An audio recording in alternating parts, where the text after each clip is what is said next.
এমন একজন মানুষ চেয়েছিলাম যে বলবে, আমি আছি তো, কেউ না থাক, তোমারই আছি, তোমারই থাকবো, তোমার জন্যই থাকবো, তোমাকে নিয়েই বাঁচবো।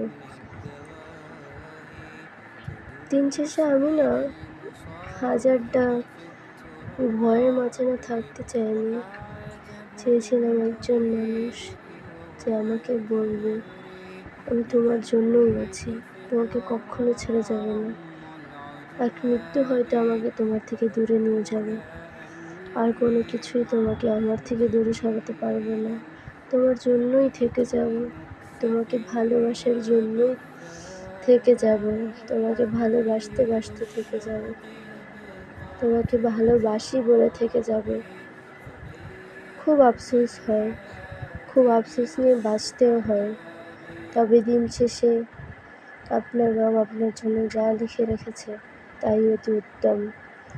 পরিশেষে আল্লাহ তাআলা পরে দিলেও হয়তো অনেক সুন্দরভাবে দেয়। দোয়া কখনো বিফলে যায় না, দোয়ার মাধ্যমে তো সব কিছু পাওয়া যায়। আর আমার দোয়াটা তো অতি ক্ষুদ্র, আর রবের রহমত তো অনেক বেশি শ্রেষ্ঠ।